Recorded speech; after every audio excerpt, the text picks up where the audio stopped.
Janet, but Yeah. We have your 1960s typical soundtrack. we couldn't get the Peter Gunn guy. Right, exactly. They're basically doing a Dragnet parody here. Right. Look at this. I love this drawing. I mean, I know Yeah. it's super cheap to do, but Yeah, this is Skid Row. And the music we're hearing was a bit of a scam. Roger Corman got scammed because the guy, his name is Fred Katz. He would just take scores he's already given to Corman in the past and retitle it and give it to him, and he would pay him. So, wow. Yeah, this score that we're listening to here, it's all chopped up and moved to different places, but there were 7 Corman films this guy scammed Corman with. This is the soundtrack of 7 other films of Corman. No, why didn't he notice? So there's Jack Nicholson's name. I don't know why he didn't notice. He really should have. This movie is a very famous film because I'm a big fan of Roger Corman. I think I was introduced to the crazy world of bad movies thanks to him. Yeah. When I was 12, I even did a Roger Corman film festival at the Montclair Public Library when I was 12. Great. And we watched this movie. We watched Bucket of Blood. We watched Night of the Living Dead, but the librarian took the second reel out. Yeah. So what I know about this movie is that there was a movie set. They were going to strike it, and Corman said, "Hang on a second." That's right. He made this movie. Now here we have Mushnick's Flower Shop. Now you see how good the color is, right? Yeah, it's not noticeable. Now, there was a 1987 colorized version that was pretty bad. Now, this is Mrs. Shiva, and she's always coming for funeral flowers. Oh, because he's sitting Shiva. Yeah. Well, you would like, maybe as usual, some flowers for the funeral. Oh, who's making that noise? Oh, come on. We're trying to be solemn here. You all my funeral business. Now, on the right here is Mushnick, and he is a hero of the story. He's not our main character, of course. That will be Seymour, right. But he's really a major player. And he's so funny, man. It's a really good job he does. His name is Mel Wells, and he's doing like a Turkish-Jewish accent. Now, this is shot in 1959, so it's like really before. I mean, was Jackie Mason around? Like, it was the time in which it's like there was no Sid Caesar was around on TV, so there was plenty of Jewish comedy. Now here we have Dick Miller, everybody's famous person, Dick Miller.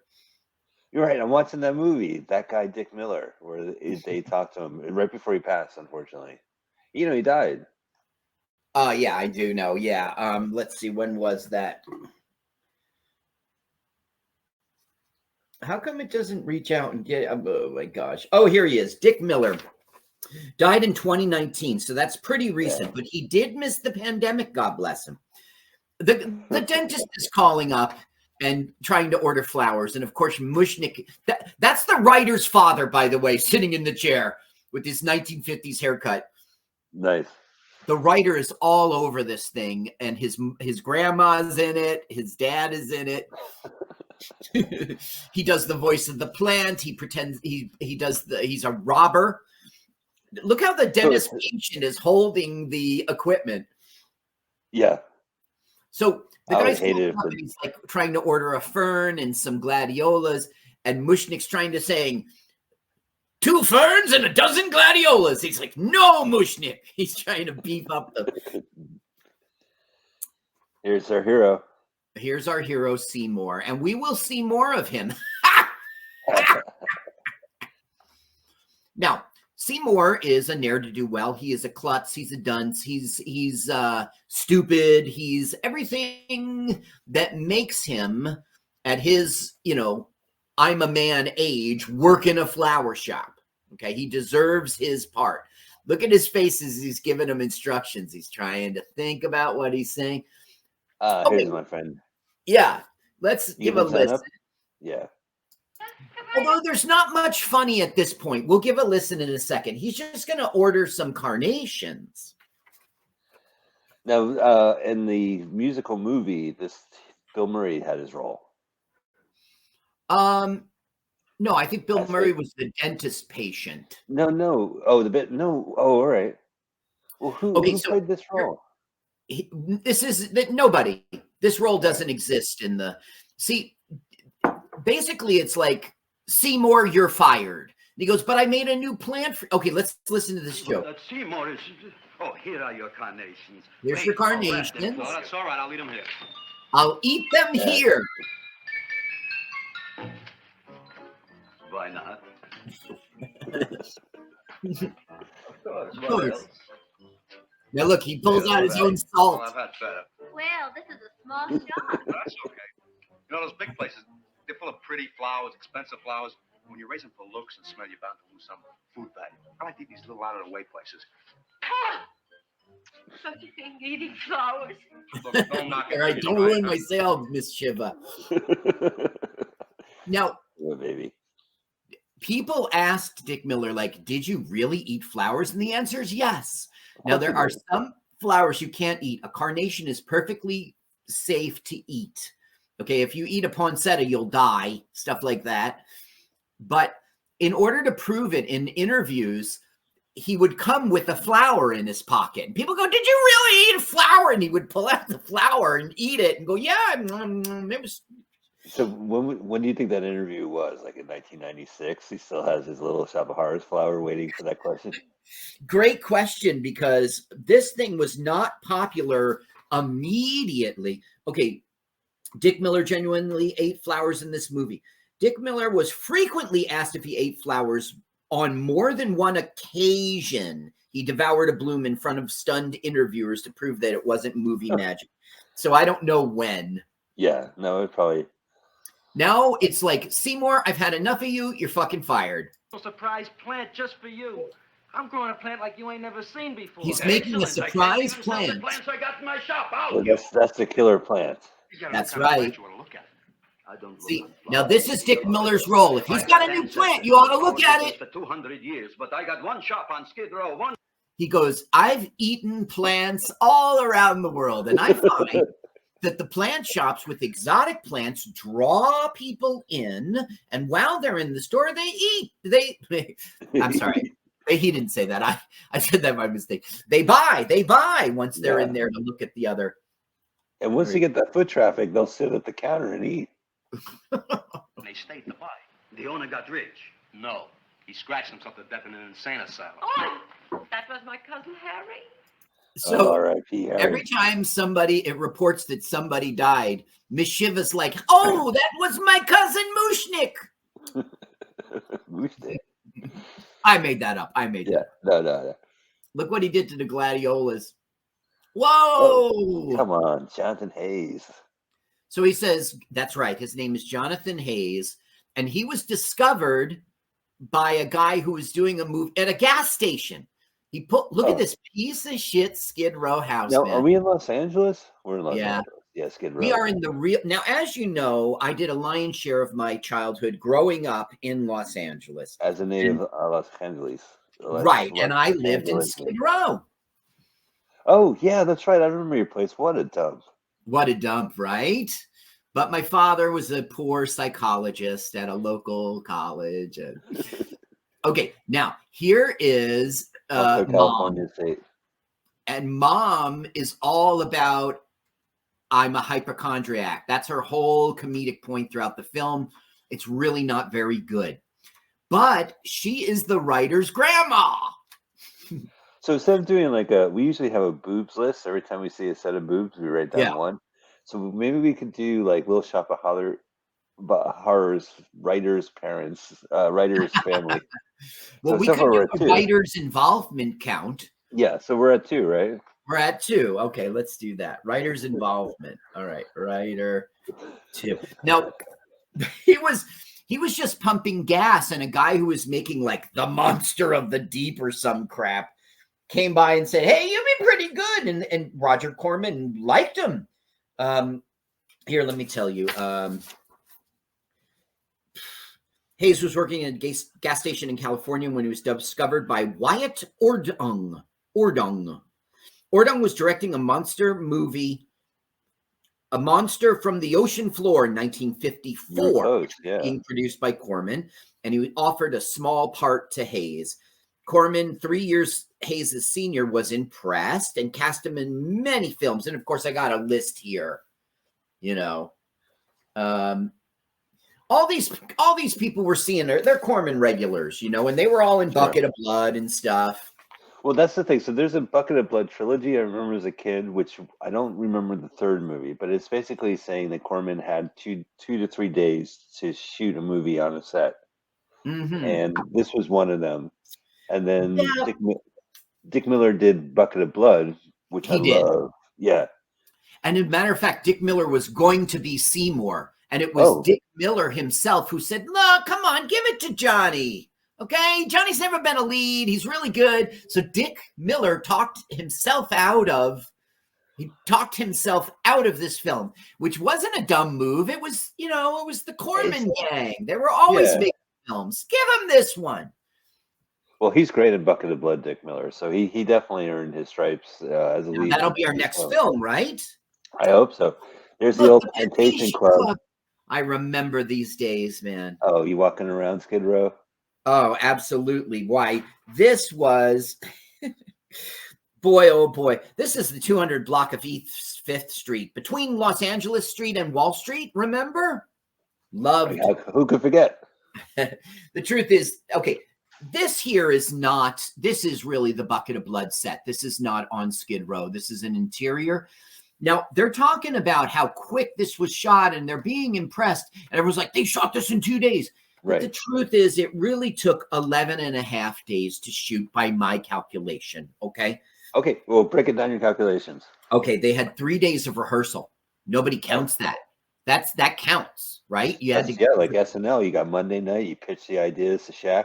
Tuesday, you write it. Shaq rejects it. Wednesday, you rewrite it. Right. Thursday, you're on set practicing. Yeah.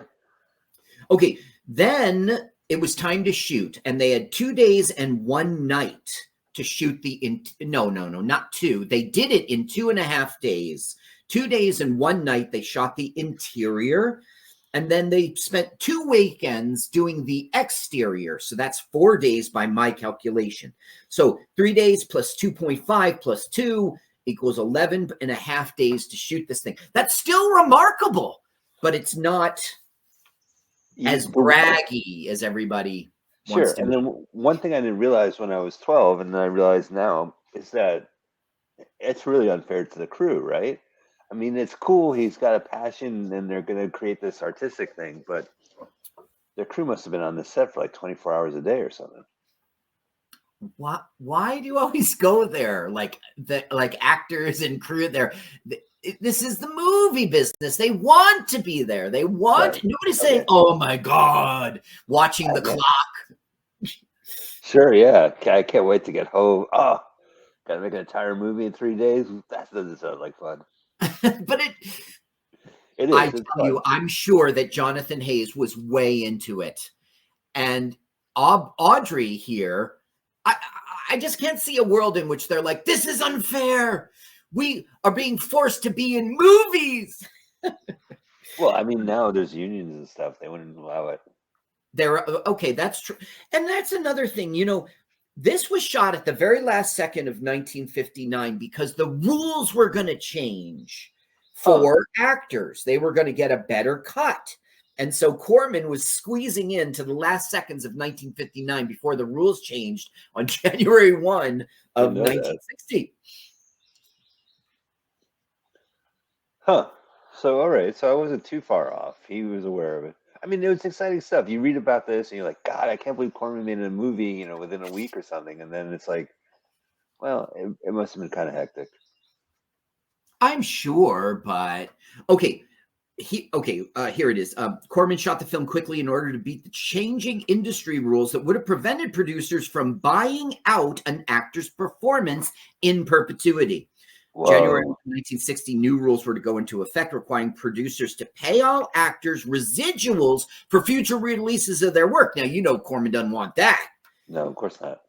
So before the rules went into effect, Corman decided to shoot one last film and scheduled it for the last week in December 1959. Jesus, during the holiday week. That's the fear. Okay, now he has discovered that the plant likes blood. By cutting himself, it dripped in. Now he's there it is. feeding him blood. Look at young Jim Henson doing his magic. Now, Jim Henson directed the 1986 one. Frank Oz directed the 1986 Oh, one. excuse me. I'm thinking Gonzo, right? Isn't Frank Oz? Now, look, he fed him. Well, Now, everyone's all happy. And why? I don't know. It could be because the plant totally grew. It's Overnight? Yeah, from me drinking blood. So it's like, congratulations, you're keeping your job and a $2 a week raise. Not bad. Look at his fingers all bandaged up from cutting. He goes, what? Look, the plant. Oh, boy, look at that. It grew. Wow, it's really grown. Yeah. Oh, Isn't it empirical? It grows like a cold sore from the lip. There's like a puppeteer under that table this whole time. Look at Jonathan Hayes' crotch. Now, right now, these two girls saw the sign in the window, the Audrey Audrey Jr. And so they're coming to check it out. It just turns out that they are from high school and their school has a float in the Rose Bowl parade. So they have $2,000 to spend on flowers, but they're not thinking about doing it here. Watch Mushnik talk them into it. So we don't have any of our own. Isn't that a drag? He's like, at my flowers. That's a tight suit he's wearing. I like the suit. That's right. Who died? The Chamber of Commerce? Well, we're from Cucamonga High School. We're building a float for the Rose Bowl parade, which is made Oh, out of float. ding, ding, ding, ding. And we're on the committee. Right. We'll fix the But he's float like, and then consider clean the us. flowers. Gee, that sure is a mad plant. Wow, yeah. Yeah, it comes with Rick Moranis. Girls, please don't damage the horticulturist. You know, Carl, I talked to you before we started the show that you never saw those god-awful Little Shop of Horror musical Broadway show ads that played in perpetuity, nonstop, in the tri-state area in the 80s. I remember that the ads existed, but I don't think I had the emotional reaction. I remember Little Shop of Horrors at the blah, blah, blah theater. I remember. At the blah, blah, blah theater. What they did was like people would be walking out of blah, blah, blah theater. I had the greatest time. Mm-hmm. But the best line, and you know, Carl, maybe we could play the YouTube video at the end. I could find it. All right. I'll do that. I'll save it. Now Mushnik is like, you're my son. And he starts to fantasize about how they're going to be rich in Beverly Hills shop. Listen, he's a really funny actor. We will be rich, us. I am building for you a giant greenhouse in which you are making impossible flowers, which in turn I am selling at ridiculous prices in my giant new flower saloon in Beverly Hills. Do you see that big sign in the sky? Look at his stupid face. Now I see sometimes Mark Hamill in Jonathan Hayes' face. I do too. That's so funny you mention it. Yeah, because he's very expressive. You know, he has that kind of like innocent panic to him. Now there's this one scene in which he's hiding in a junkyard of toilets and his head sticks up through one of the toilets. And that's when I first saw Mark Hamill. And I'll point it out at that time. Look at him. He kind of does look like him, right? His eyes and his mouth is small. Yeah, no, you're absolutely right. Like Corvette Summer kind of look. Yeah. Wow, so now Mushnik is getting crazy. And he's like, see, before she goes, Miss Shiva is like, I give you so much business. Maybe you'd give me a cut rate. And he goes, what cut rate? I'd be cutting my throat. I have a power shop on Skid Row. And now he's giving for free these carnations. Oh man, Miller's gonna be so pissed. Yeah, but the plant's got a problem.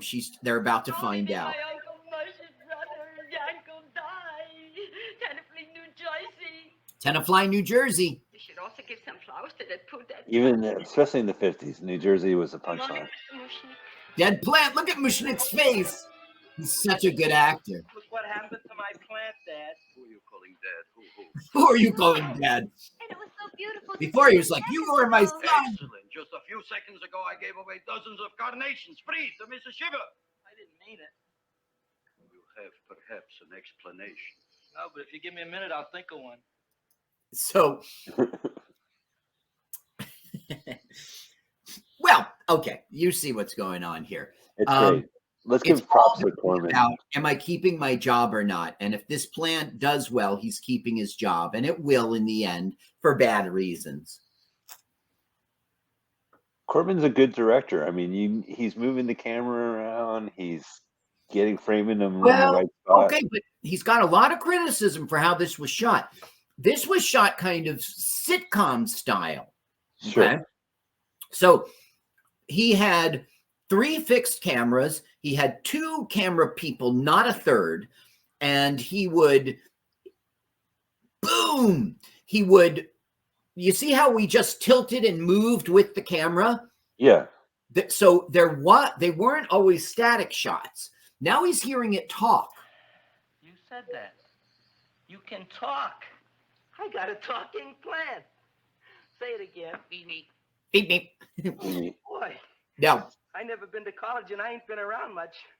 But I'd have been this willing to is bet there ain't the no such thing voice as a of the talking writer. plant. I'll take your 3. word for it. That's Three. right. I'd like to feed you, but I used up all my fingers. Feed what? Feed, Look at me, I'm all feed cut him. to pieces. But maybe I can find another drop here someplace. Okay, so their intention was in editing to do a voiceover with a great voice for this plan. So the Sure. writer on set was off screen going, "Feed me," and then say that again. He goes, "Feed me," you know. So they were in the editing room and they said, "You know what? I like it. It's funny. It gets everyone's laughing at it. Like they would hear the voice and laugh in the editing room. So they kept it. Good job. Look at that ass. Whew. Suction. Yeah, that is homoerotic. Now these are real bums. Is Okay, that the this right is word? actual Real yeah, winos. Skid Row, but winos. They were paid 10 cents a piece to be in. This is really Skid Row. It's real winos, and they were spent. This is the Southern Yard Railroad. Let me just look Wow. that up. And they got to shoot here by giving the guy the 2 bottles of scotch.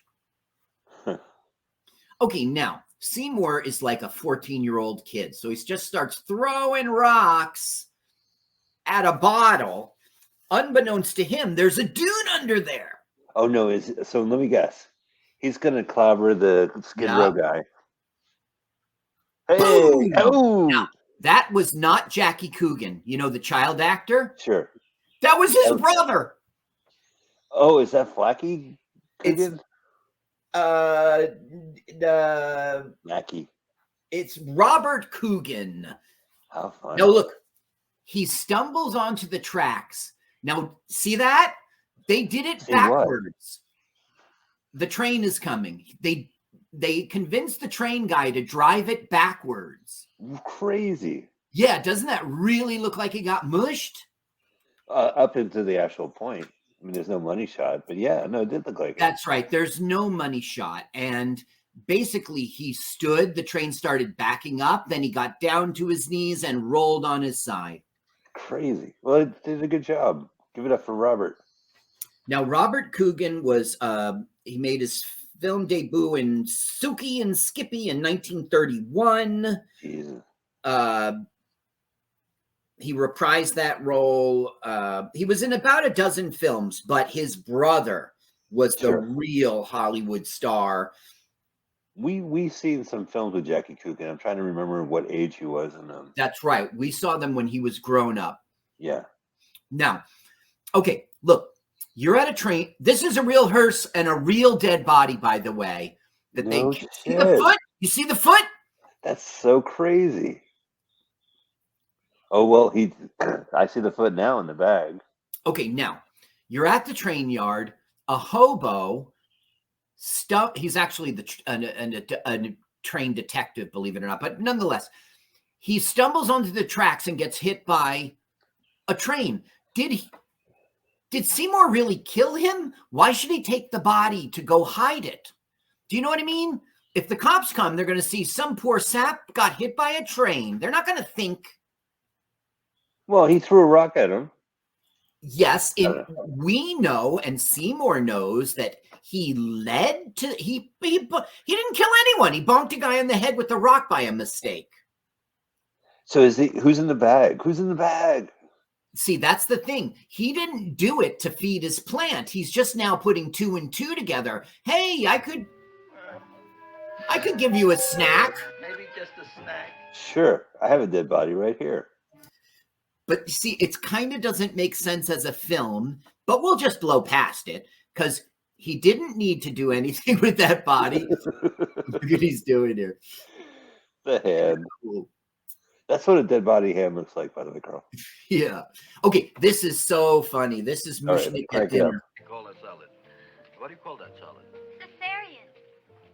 Well, before the next course, I think I'll have a nice cigar. All right? You would like maybe a cigar? You don't know about the cigars. I'm thinking about where are the matches. Now look, he's discovering he doesn't have a wallet. What I found? I'm looking for the matches, and I found I left the money in Dora's suit. I love how he gets away with smoking a cigar in the middle of a meal. It's 1959. You don't have any money? She So overheard. What else is new? All right. I made a mistake. Hey, After all, a man is entitled.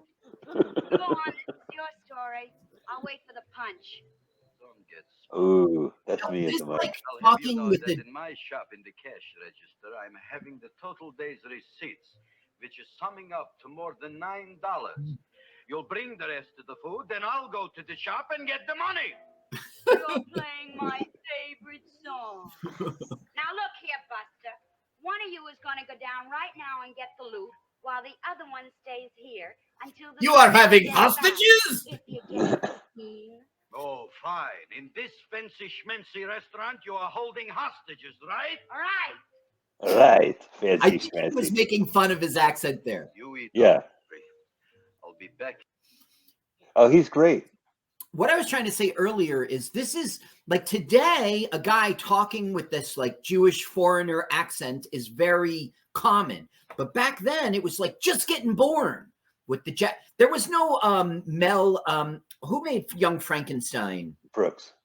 There was no Mel Brooks out there in our, No, there was. He was writing for the show of shows with Sid Caesar, which was also, Jewish ethnic humor.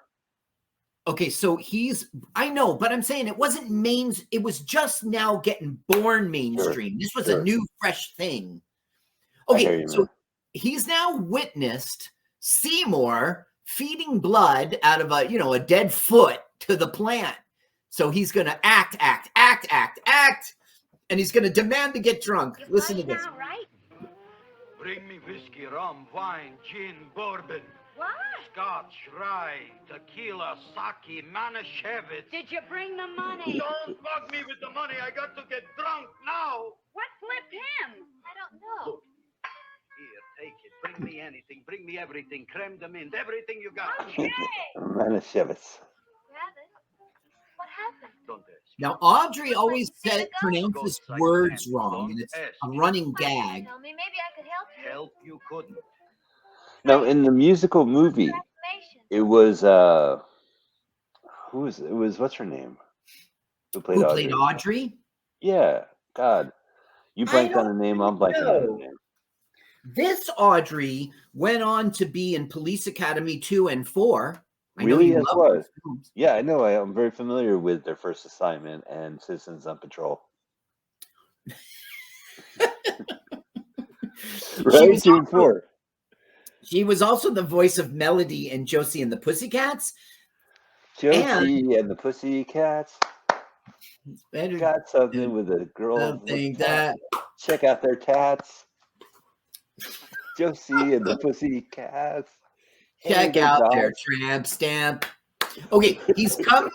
to find huge success because after he fed him an entire corpse, whoa, did he grow.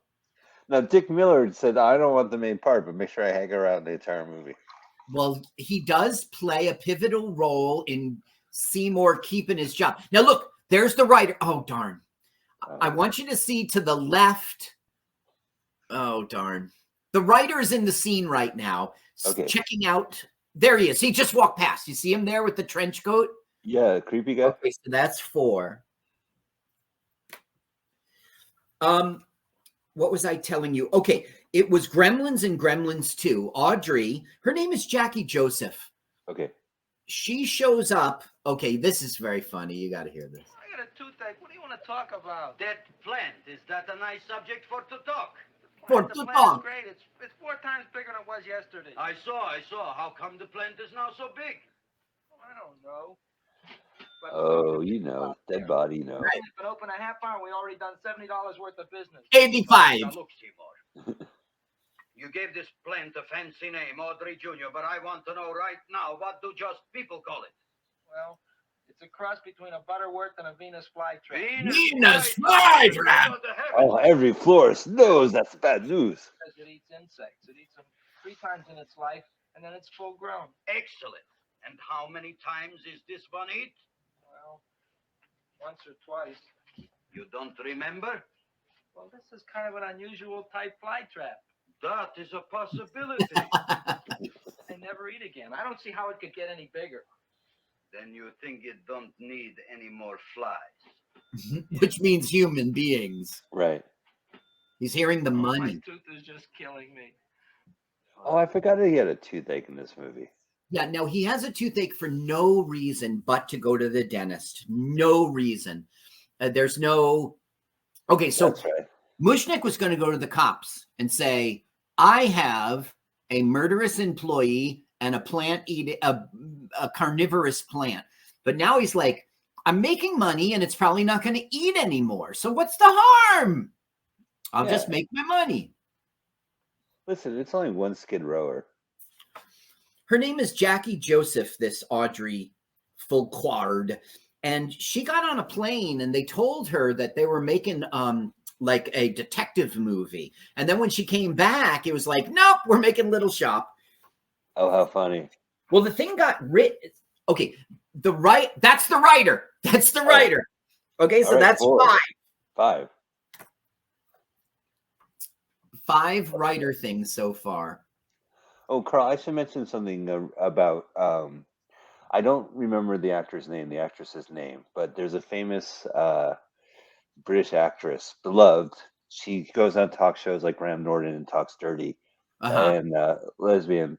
But she was in the musical movie Little Shop of Horrors as the dental assistant to Steve Martin. Oh, I remember her. She was very good. She wrote a biography, like a memoirs, and in the memoirs, she says that Steve Martin was very rude and physically hurt her, like actually, physically pushed her and stuff like that.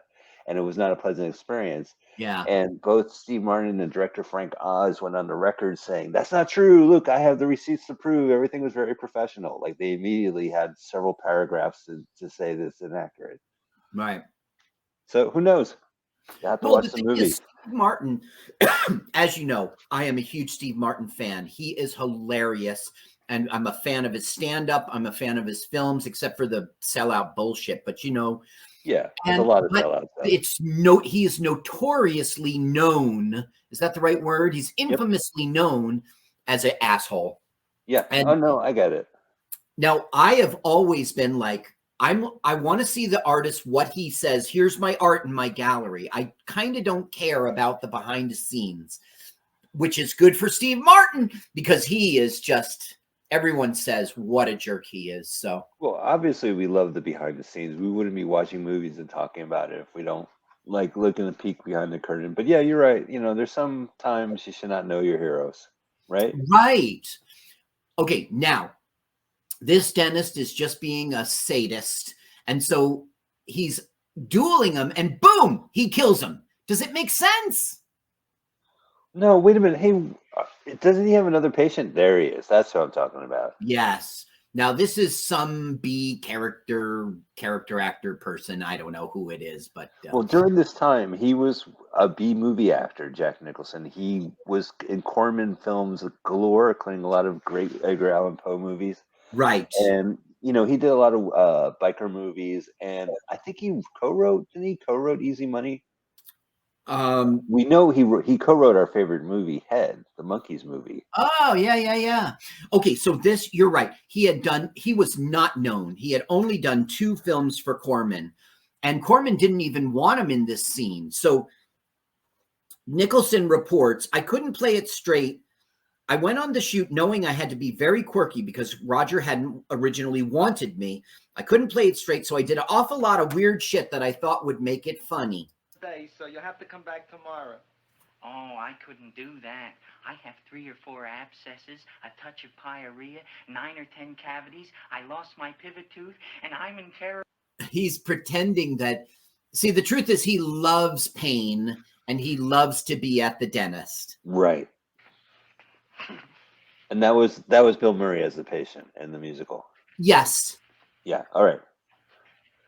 But I don't, well, in the cinema musical. In the cinema, right. Not the long-running Broadway play musical. Look, he's reading a magazine called Pain. Sure, Pain Weekly. You got to give it to Corman. Like, this birthed the play, which birthed the cinema, which birthed a Saturday morning cartoon, which birthed comic books. There's a Saturday morning cartoon of Little Shop of Horrors? Yeah, 1 season it ran. Wow. Let me just tell you what. Oh no, Corman did good, and it's funny because the musical kind of is campy. It's a celebration of these kind of cheesy movies, and the love story in it, I guess. Yeah, and the love story is precious. A short-lived animated cartoon TV series, Little Shop, inspired by the music of the film, premiered in 1991, ran for 1 season on Fox Kids, 91. There were 13-year-olds. The plant was called Junior. It was born of a prehistoric fossilized seed. They would have rap videos. Oh, 1991 rap videos, Saturday morning cartoons. Old school.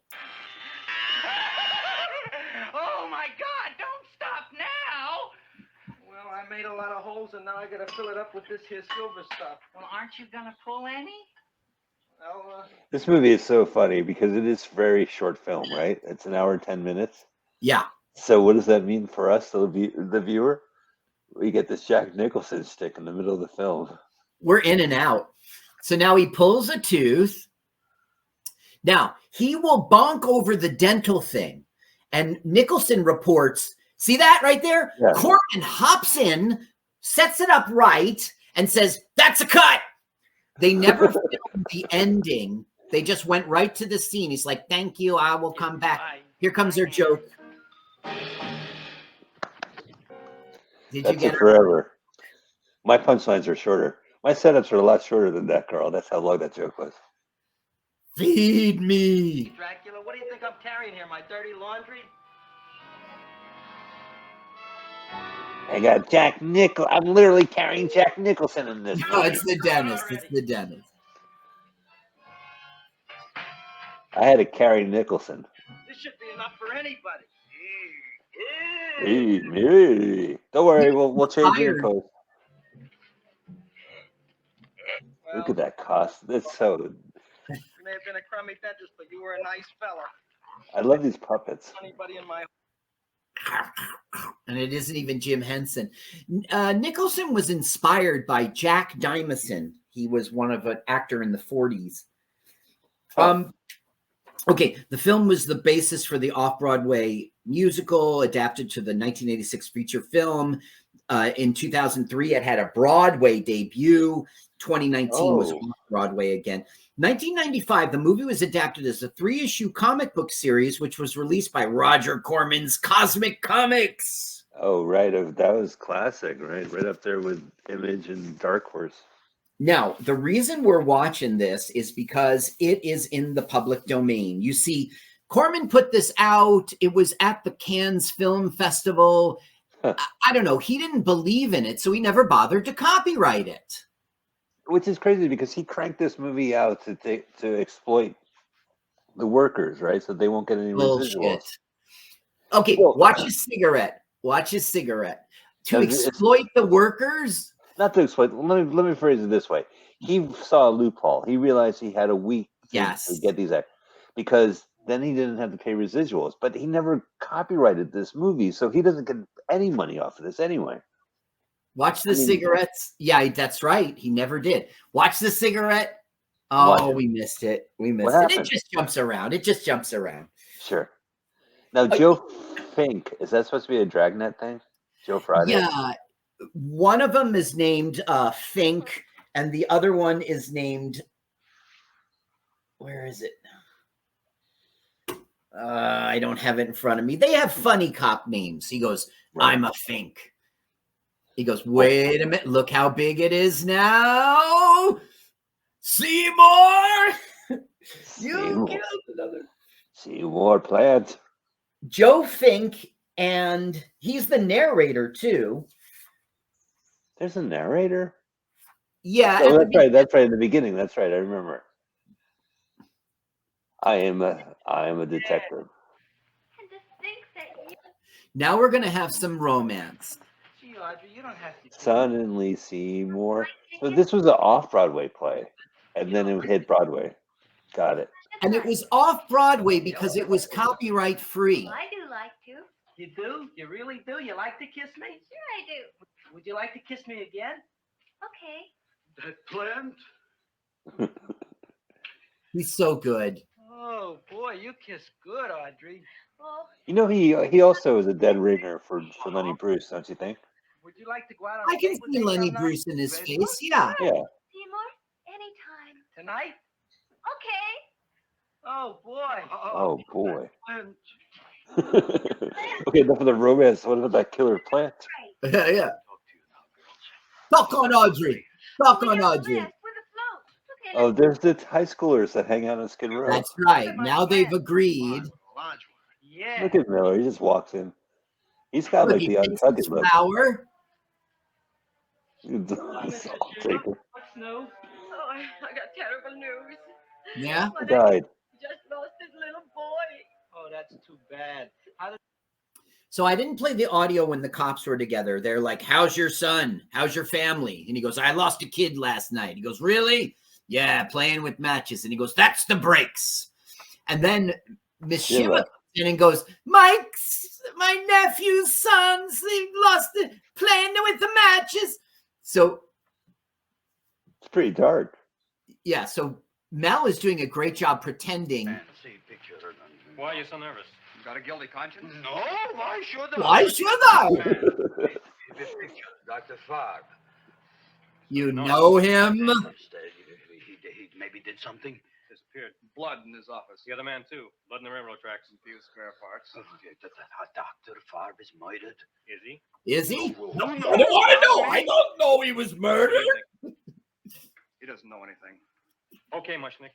If you hear anything about these men, call our office. Sure, I'll be glad to cooperate with the police.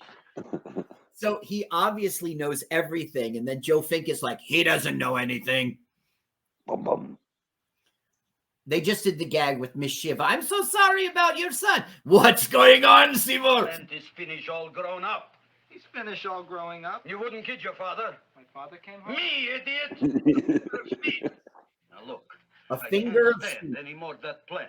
It's growing me out of house and home. Well, it ain't gonna grow anymore, I promise. How can you be so sure? It ate 3 times already. Who, I mean... Wait, doesn't he? Oh, can we get to the spoiler at the ending? I think I figured it out. Okay, go ahead. The plant eats him. Right? Plant eats Jonathan Seymour? Hayes. Yeah. Do you really want me to ruin it? No, I guess not. We only got 20 minutes. I should know the ending. I'm familiar with this. I read the comic book. Okay, you're right. You're right. But he gets eaten with a knife in his hand. Oh, so he dies killing It's Audrey Right. Jr. But the thing is, the film doesn't do a good job of showing us that the plant is dead, so you don't really know it. Oh, so it opens up for a sequel. You know, crime does not pay in the 1950s. If you have a carnivorous human-eating plant, you will have to suffer. No, they are not setting themselves up for a sequel. So what's the deal with the Bucket of Blood trilogy? What was the third movie? I don't have any idea. I will watch Bucket of Blood for our next episode, and Yep. that will begin my research. But I don't So- know a thing about the film. Carl, except this is 12. This is 12-year-old Mike from the library watching Roger Corman films. From what I recall from long ago, he made this movie as quickly as possible, and then the same opportunity came with Bucket of Blood. They were about to tear it down, so he made another light, kind of dark comedy, horror comedy. And there's apparently a third movie of that vein that he shot in a couple of days, and they consider that a trilogy. It's called the trilogy. Right. It's just called a trilogy because it was shot cheaply, you know, in the same style and same kind of humor. Well, Bucket of Blood came first. Now, this is a woman from like the Silent Flowers Appreciation Group, and she's got this weird name, Hortense. Wait. At any rate, I have the honor to tell you. Okay, I guess we passed it. It's Feuchtwanger. Feuchtwanger. And he mispronounces it and she corrects him. And I don't know, it's a little bit funny. Okay. So he's going to get an award.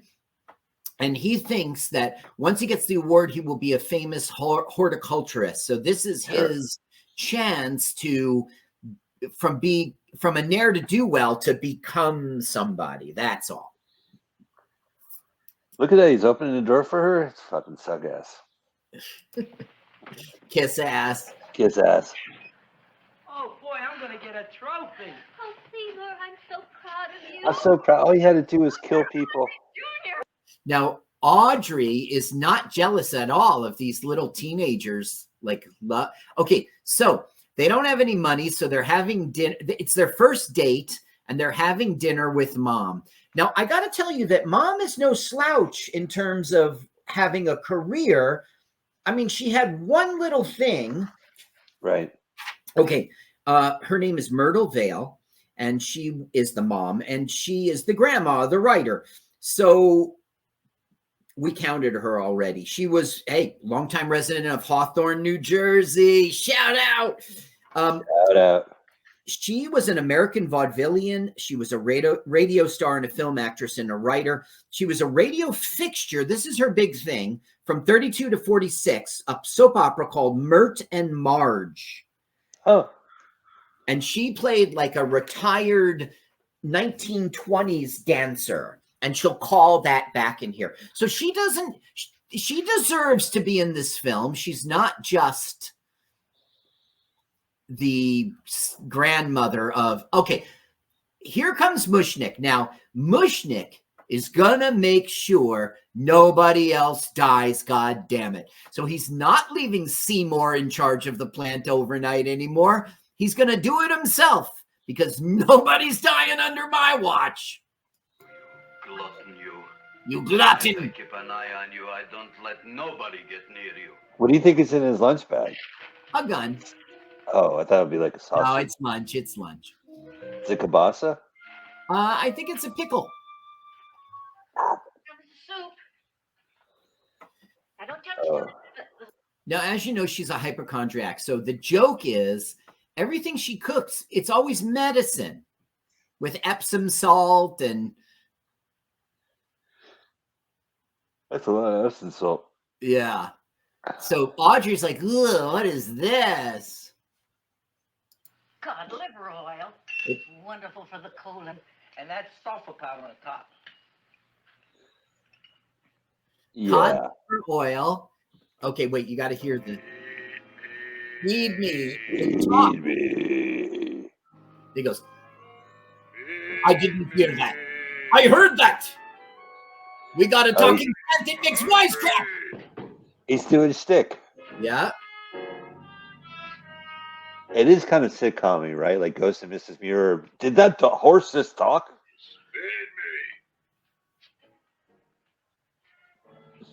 I didn't hear it. Feed me. I heard it. I heard it. I want food. Talking plant we got. I'm hungry. No. Hungry. And not a fine kettleton fish. Who would you like to have tonight? You look fat enough. Oh, he makes wise. Not only got a talking Smart. plant, we got one that makes with smart cracks. Smart crack. Smart, You smart listen to me, cracks. you botanical bum. Food you wouldn't get. Not from Gravis Mushnik. I'm starved. Excellent. You would unpopulate the whole Skid Row.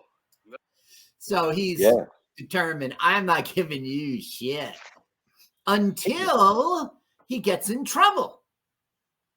Oh, and then he feeds the body into the plant. Now, do you remember earlier in the day we saw the writer?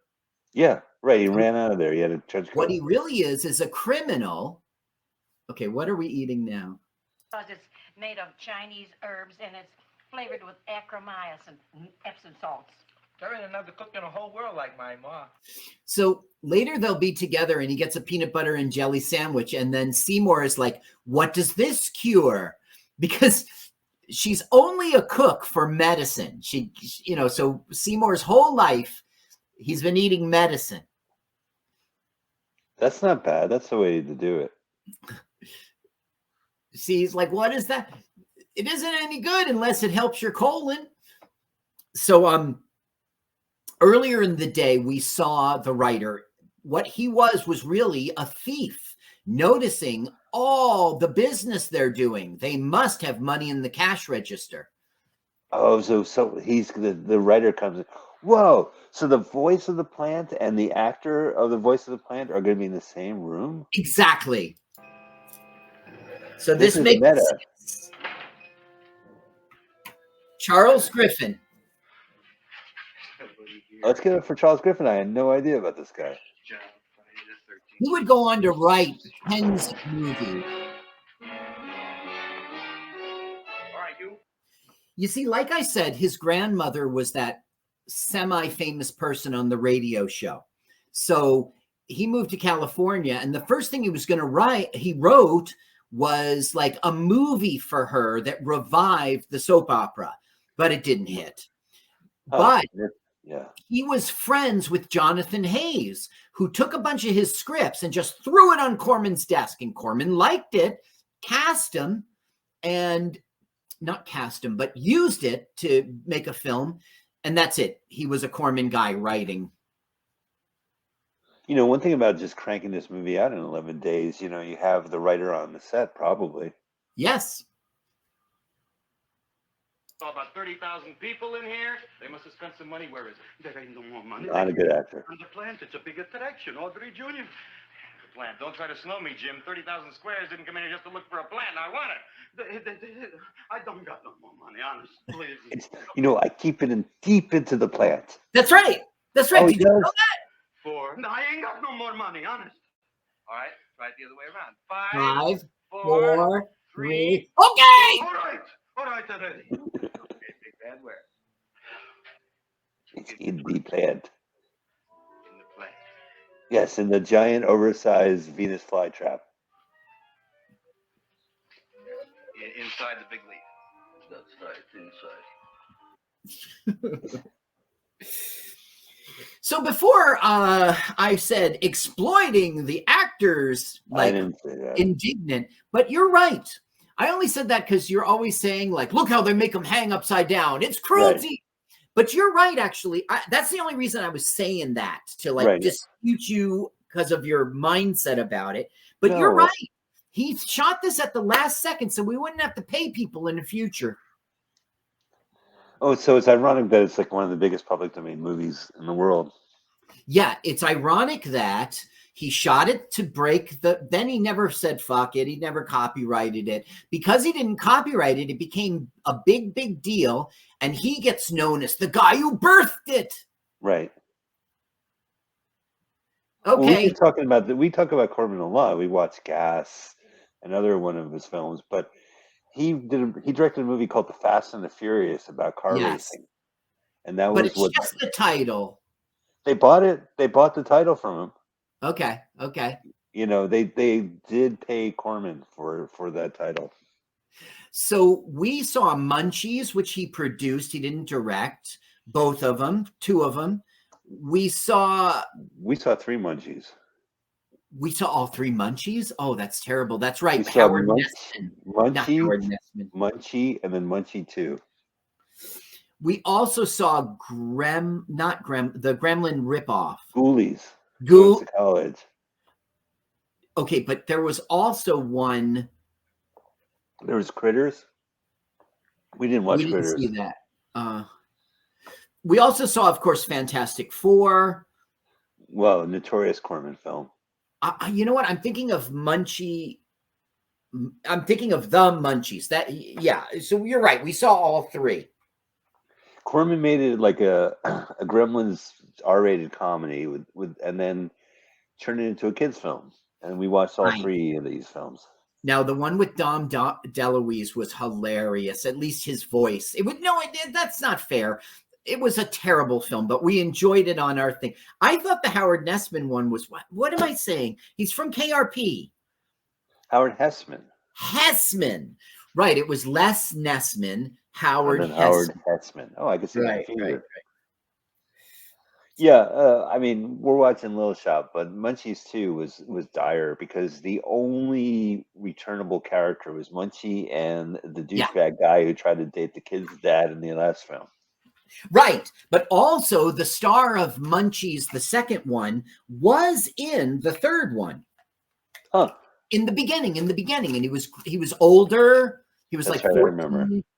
Right. And they were showing explosion scenes of the high school that was from another movie. All right. Is this the last of the mom? No, we'll see her again. It was kind of a forgettable scene. She's just paranoid about Audrey getting married to Seymour, and you promised to buy me an iron lung. Your lungs are fine, Mom. And for now. So this is, remember I pointed out there was a dumb, non-realistic thing about the hobo who got killed at the train station, right? Right, yeah. Here's the next one that doesn't make sense.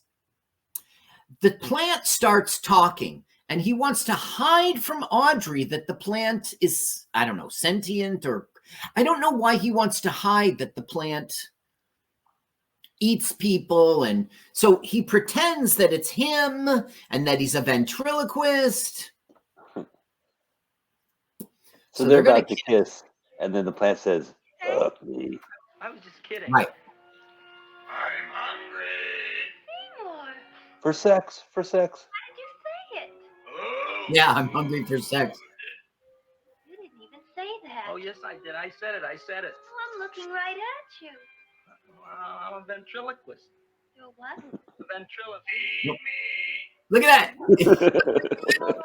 Well, I don't know. I'm not sure. Well, then stop all this nonsense and kiss me. I'm dying from hunger. All right, if you're so hungry, eat something, but forget about me. Gee, I'm sorry. Oh. Give me to eat. You can't control yourself. I'm going home. I need some chow. Oh, Some chow. An empty stomach. Now, I don't understand why he wants to keep it a secret from her. Like, why wouldn't he tell her Sure. at least the talking part? Yeah, listen, you know that plant we named after you? He eats people. He talks. Okay, maybe it makes sense why he wants to keep it a secret from her, because it's a horrible, because then, I don't know.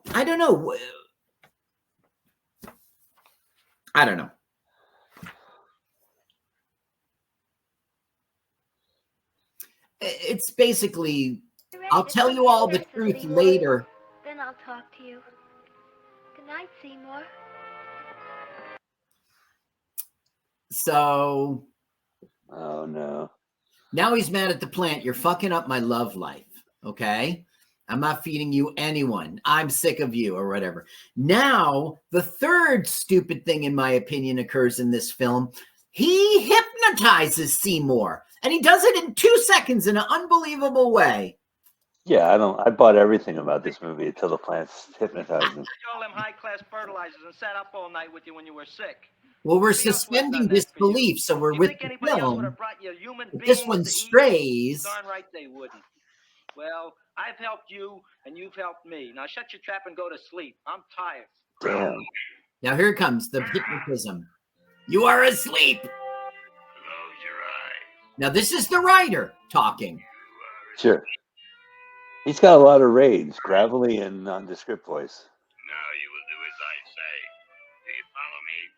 Yes, master. That's Yeah, it. that's it. Hypnotized. Find me. It doesn't make sense. So now he's sending him out to find him food. Carl, I'm laughing at someone else's joke. I forget where it came from, but someone gets hypnotized and he goes, "Yes, master." He goes, "I'm not your master." I wish I could remember what that was from. Now this Ooh. all is Skid Row paid actors 10 cents a piece to be in this. Watch. Oh, look at the bug. Did you see the VW Yeah. bug? 50s. Okay. Now this is Mel Wells' real life wife, and she's playing a prostitute. Now look, she does the old drop the hanky gag, and he Sure. doesn't fall for it. So now this is her again. It's Weird. comedic. Now look at her. She'll wiggle her butt. She'll try again. But She listen, wiggles in her true Fishburgers fashion, she'll drop a banana peel. True fish burgers. He's hypnotized. Whoa! Whoa. Boom. I'm Lenora My Clyde. name is Leonora Clyde. How's the rain? This movie does not quit, right? It could just run out of states. It's time. You're like, let's get this prostitute in there. Well, the thing is, he is hypnotized, and she's obviously trying to solicit him for money. Yeah. Okay, watch this. You see his eyes blink? Yeah. I missed this gag every single time I watched it until yesterday, my last prep of this film. I finally caught that gag. It's clever. He's blinking to the light. Right. He does not know how park benches work. I remember from my days in LA, this park bench. Oh, it yeah. was it was oh yes, it was the Bunker Hill Avenue overlooking the lights of 3rd Street. Oh, I remember. Oh, yeah. The lights of 3rd Street. So she's trying to solicit him. He is hypnotized. So he thinks that she's volunteering to get eaten. Oh, boy. Right. That's now, it takes a while for it to fall into that, but it does. So he has to get her to the Skid Row florist? Yes. That's more like it. Kiss me. What's the matter? Don't you soundtrack. like me? Too bony. Too Nobody bony. ever told me that before. Beef is better than veal. Ah, you're such a dodo. What do you call this? Chopped liver? That's beef. Mm. Master would like more fat. Speak for yourself, John. John. John? Seymour. How'd you know my name? Seymour. That's my name, too. Are you Did you get that joke? Yes, finally he did a Seymour joke. Here. Do you volunteer? sure I do? All right, if you're sure you want to volunteer. Okay, so he goes, she goes, hey, John, like, prostitute has a John. She goes, Prostitute, my yeah. name's Seymour. And she goes, my name is Seymour. And he goes, hey, that's my name.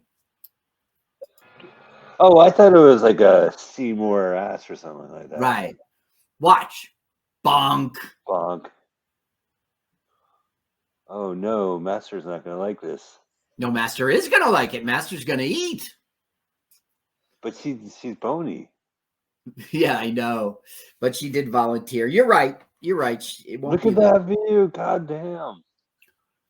What's it say, though? Skid Row Cemetery. Right. Depressing. Ah, the old Pioneer Impressive? Cafe. You said impressing. Now, this is an interior. It just looks like Yeah. an exterior. Mushnik. Please, He will have an award today. Nobody should come in for the award. I can't. Seymour. Oh, these are the teenagers. Yeah. I tell you, this business is Now, worse than being a conductor in a revolution. You see how Mom is dressed? Yeah. That's an homage to her character in the radio show. She was like a flappers dancer. I love it. We got a helicopter. I just don't understand you. I'll explain everything after the Cops are here. Why are cops here? Heard there was something going on here this evening. Just thought we'd come by and keep an eye on things. Look, we don't need no eyes kept on nothing. Everything. The Society of Silent Hour Observers has arrived, and sunset is almost upon us. Welcome, lady and gentlemen. We are honored for to have you. Still working on those This is it. This is the big plant unveil. Look here, young man. That's no way to talk at a time like this. Let me see your tongue. Uh-huh. And what you got? Just the facts, ma'am. Trench mouth. Just the facts, ma'am. Now, I think you educated me about trench mouth. Yeah, that's a World War I thing. Yeah, she goes, trench mouth. I had that in the big Hot 4, whatever that means. Well, I mean, it was they built trenches in 1916, 17, 18, right, during World War I. So it was prior to that. There could be a suddenly Seymour. It's opening. Holy cow. Look. Oh, right. That's right. The faces of the victims. Right. Now, there's speculation that this was written like from a story by Arthur C. Clarke. And like they never say, like none of the people who wrote this film ever talk about it. But there was this,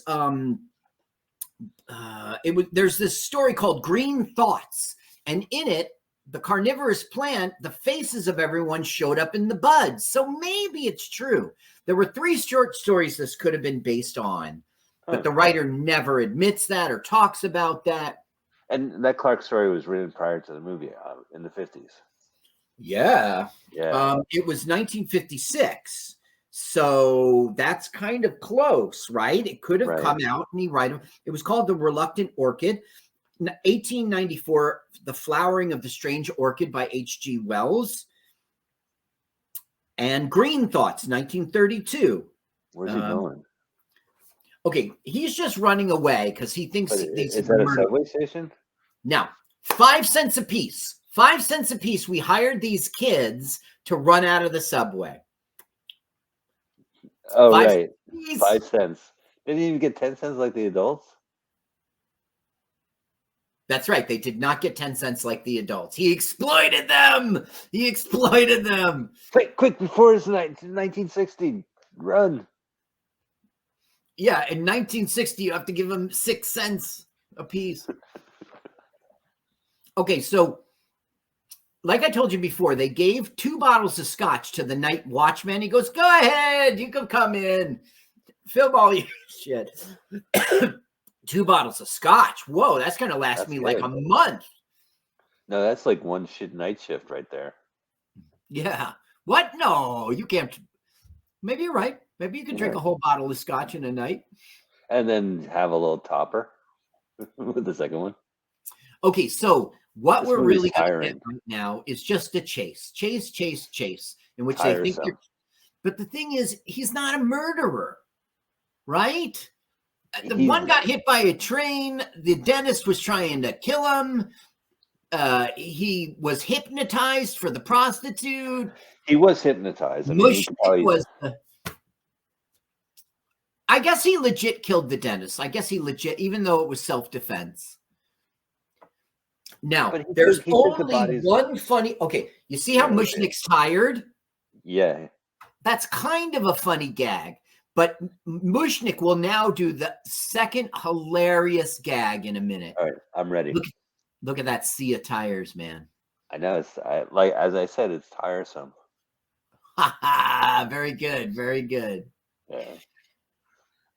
The guy who invented tires thought of it one morning. He was just having donuts and coffee. Watch this. Trip him. But he gets away. But whoa! He tripped the cops.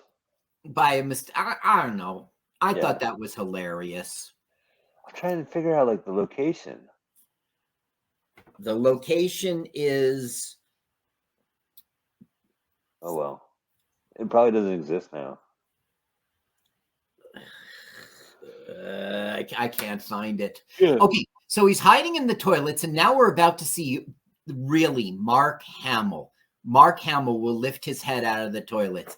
Mushnick's like, forget it. You don't find him in the toilets. Hey! You wouldn't find him here with the toilets. Let's With the get toilets. Now, why do they listen to him? They got a murderer.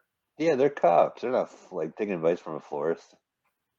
Now watch Mark Hamill. Hey, yeah, no, you're right. The same nose, the same eyes. And this movie has everything in the kitchen sink. Look at this colorization. It's gorgeous. Yeah, it is. This is why I picked this version. There are many choices. In 87, I think it was, they released a colorized version, and it wasn't as good. Now, look, he's got the knife. He goes into the plant. He knows he's going to get eaten, I guess. Yeah. Now, he somehow killed the plant, but we really can't see it. Why would Mom come back here with Audrey? Corbin, spend some money on the finale. Does he look dead? He doesn't look dead to me. better to give up, gentlemen. You wouldn't find him tonight. Look, the door's open, Frank.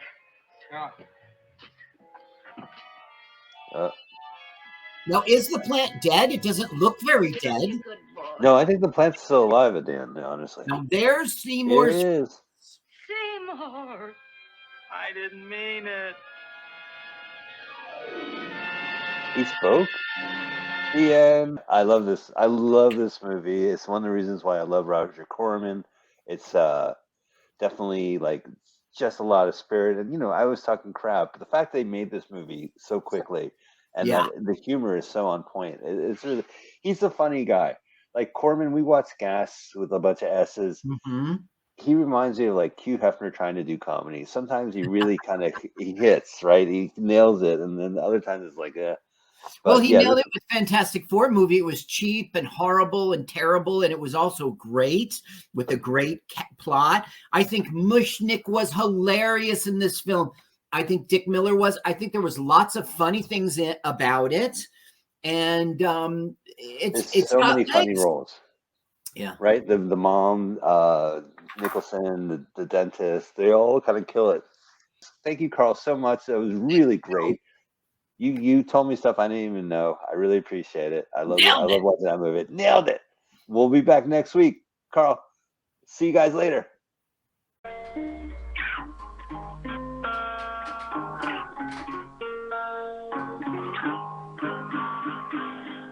Full-length movie with Michael Spiegelman.